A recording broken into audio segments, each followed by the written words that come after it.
Hey there, this is Red. It's time for Red Review. And what we're going to talk about is the top games, well, my top games of 2020. So you could have a different view on these games, and I would be interested to hear that in the comments. Let me know what you think. But these are the games that in 2020 had the most impact on me. Note, these are not necessarily games that came out in 2020. These are just games that I played in 2020 that worked well for me. Now, that said, 2020 was kind of a weird year. Things went a little bit kooky, so what I thought was going to be the great games of 2020 didn't quite pan out that way because some of the setting was a little bit different. So I think these things might have been shuffled around had the world been in a different place throughout 2020 as opposed to where we were at. So let's go through my list here. Now, first off, I've got a couple of honorable mentions that didn't make my top 5. So let's talk about those. So honorable mention number 1 on the list is Gloomhaven Jaws of the Lion. So we had a Gloomhaven campaign where with me and my friends that were playing, and we got maybe through 5 to 8 of those games, I think. And it kind of puttered out after that. I really liked Gloomhaven. I think it was just a little bit big and didn't start up as rapidly as people liked. All right, I did get my hands on Gloomhaven Jaws of the Lion right after it came out.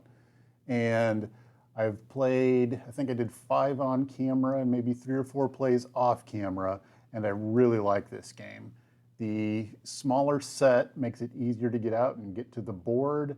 I really want to go back and play the rest of the campaign. It's contained enough that I think you don't feel as overwhelmed as you do getting into Gloomhaven. So it's just the right size for kind of an evening of tabletop playing. I think Gloomhaven itself, when I get it out, I want to play multiple games of Gloomhaven. It's not like a one and done, where Jaws of the Lion, I feel a lot better about getting out one game and playing it and putting it away, because my investment to get it out and put it away is significant in Gloomhaven and it's much reduced in Jaws of the Lion. So you feel like you can just play one game and you're all right with that. So would recommend Gloomhaven Jaws of the Lion. All right, next up on my list is Eclipse, Second Dawn for the Galaxy. So I love Eclipse. It's one of my top games of all time. I was really looking forward to getting this, and I was looking forward to playing this with a group of folks. 2020 was not the year for playing Eclipse with a group of folks. So I did play a couple of times solo, and what I can say is that I really like the rules improvements that are in this new version. Much like Twilight Imperium, I think the latest version of that really improves upon Twilight Imperium. I think the latest version of Eclipse improves upon the original Eclipse. Now I'm looking forward to more expansions and potentially some of the races that we saw in the first Eclipse making its way into the Second Dawn for the Galaxy. So hopefully we see that kind of thing over this next year, and hopefully got the chance to play with more people over the next year, because I think that would kind of bump it up in the list of ways if I was able to get some multiplayer games going. All right, so those are my 2 honorable mentions. We're going to move on to number 5.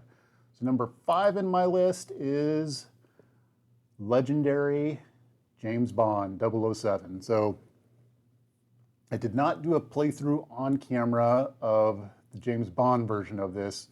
We did do an X-Files playthrough. My wife and I played the X-Files version of this. Now, the 007 version we've got kind of like an Orlando getaway, and I got that while I was down there, and I was down there for a week, and I think I played over 10 times the 007 version, and I really, really like this. I like the James Bond, just the theme and the spy stuff, and this really makes me feel like I can feel the movies and the genre coming through while playing this game. So really enjoy it. I like deck builders. This is a great game. Would recommend it. Of the Legendary series, I think I like this one better than X-Files. I think I have played one of the Marvel ones in the past, and I like these versions better than the Marvel Legendary one. So Still haven't tried the Aliens one. I need to try that one out too. So, all right, so James Bond. Next up, number 4. Number 4 on the list is King's Dilemma. So, actually, I haven't played this in the last half of the year. We were playing this at the beginning of the year. This is when I actually was going over to other people's houses and we were having a group. This game is amazing. So we played 3-player through 5-player, and I think we had maybe 7 sessions of King's Dilemma, maybe 5. I'm not trying to remember. Anyway, this game was great. I love this. Even the 3-player versus, I think I like the 5-player more than the 3-player, but the interaction throughout the whole game was just a lot of fun and figuring out where to take things. And it's kind of like a choose your own adventure book as a group. And sometimes you're working with each other, sometimes you're working against each other. I just love this game. So, but again, the climate and things going on in 2020 kind of put the kibosh on this game, and we weren't able to get together and finish it out. So I'm hoping, with things, if they stabilize a little bit, maybe we can get together and finish this one out. So King's Dilemma, number 4. All right, on to number 3. So number 3 in the list is Magic the Gathering. So I was talking about some games not necessarily being new. Magic the Gathering is a game I played a long time ago. So I played beta is when I started playing.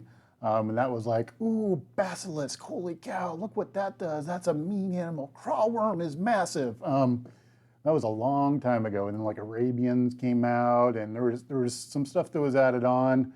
I think I stopped playing. I think it was maybe Ice Age or Mirage kind of in there. Phasing was becoming a thing, I think, when about the time that I got out, and I was just, the rule sets were getting more and more. So anyway, what happened was, I've got a couple of boys in Boy Scouts, and one of the things I was told was that during summer camp they play Magic the Gathering. That provided a good excuse for me to go out and buy some Magic cards for them and buy some Magic cards for me. So one thing led to another. I started getting some more Magic cards. I started playing Magic the Gathering Arena online, and now currently they're not really playing, but I'm playing. I probably play maybe 15 minutes to half an hour about every morning when I get up. I'll play a couple of games. I really like the Brawl format that's on there. I also like the Quick Draft formats that are online. The Commander for in-person play I really like. So I've kind of got sucked back into the Magic the Gathering world. The one thing that I will say is I think at this point in time that there are a lot of options. Previously when I played, there was a lot about your money, your monetary investment into the game really helped determine how well you did in tournaments and things. There are a lot of versions to play now where you can play in Pauper, or you can do like a cube draft where you have a preset cube of cards that everybody drafts from, and you play with that cube repeatedly amongst your group of friends. Or Commander, where that can have some monetary advantages, but really like you get one of each card rather than having 4 of a card in your deck. So there's a lot of ways to play now that I think dramatically shift the monetary focus of the game into more of a fun focus of the game. So if you haven't played Magic, I would recommend taking a look at it. You can get Commander decks, like at Walmart, I think carries a bunch of Magic cards, and you can get Commander decks there. So it's a classic game, been around for a long time, will probably be around for like forever going forward. I don't know that I would recommend it as a monetary thing at this point in time, like investment in Magic. I'm totally not sure about that. But as far as a game to play, Magic the Gathering at least creeped back up on my list for games for 2020.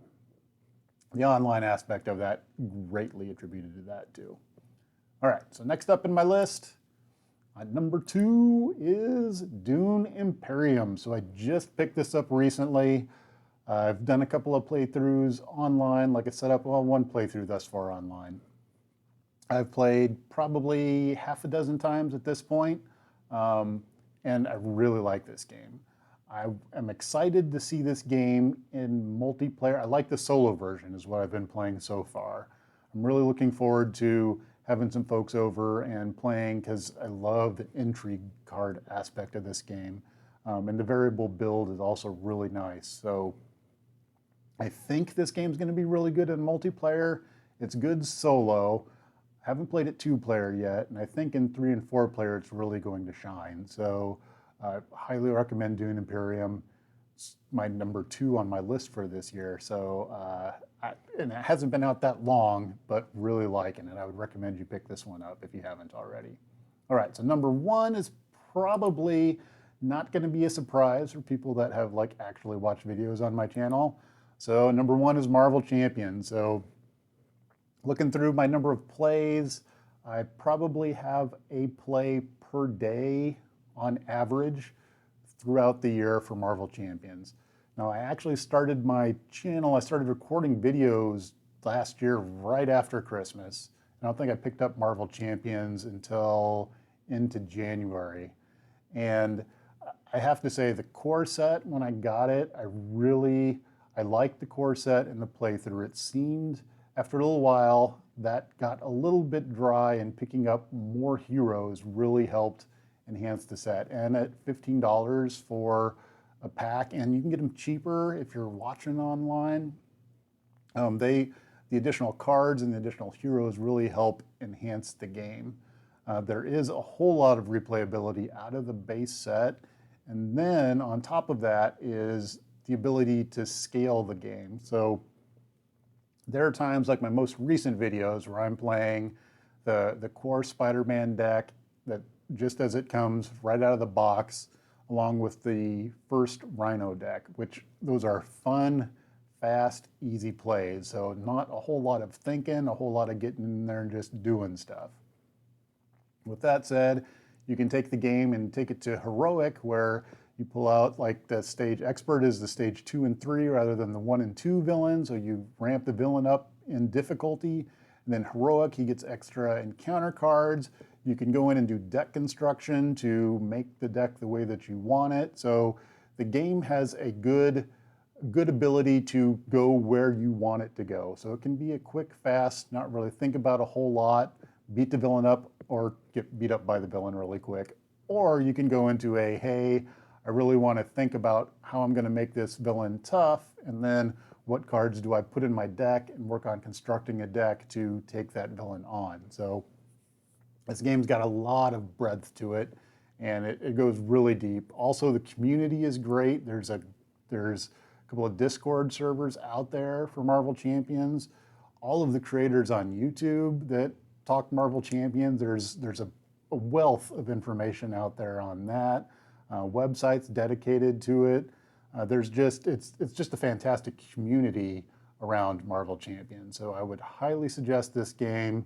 If you don't have it, I would pick it up. If you've got it already and you don't have Rise of the Red Skull, I would get Rise of the Red Skull, because not only does it add some interesting villains to go up against, Hawkeye and Spider-Woman are both very cool heroes to play with. So would recommend picking that setup if you've only got the core set or you're looking for your first thing to get in addition to that. The other heroes that are out there, I mean, Doctor Strange, if you want something that's powerful, Doctor Strange. Ant-Man is the most fun I've had in a hero for a while. I really like Ant-Man thematically. He's a good character. I like Black Widow too. She's another one of my favorites. Just thematically, she seems to play the way that I think Black Widow should play. So highly recommend Marvel Champions.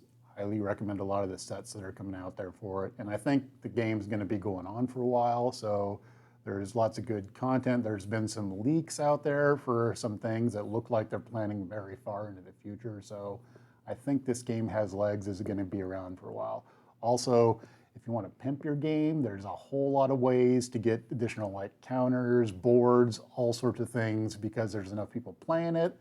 There's a lot of stuff to do with this game. So totally recommend. This is like my must-have game of 2020, which obviously I've got close to 200 videos around playing it, so you would just kind of assume that I would go there with that. So anyway, that's my number one is Marvel Champions. Really looking forward to 2021 and hoping to get out and be able to do more plays with other folks and maybe a little bit less solo play. So I wanted to get more people on the channel in addition to just myself, and hopefully we'll be able to realize that in this next year and play some other games. So that's going to wrap it up for my 2020 review of games that have affected me. So let me know what's your top games in the comments below, or do you really not like King's Dilemma? Did you think that was a horrible game? Let me know what you think about my picks for my top game. So that's it for now.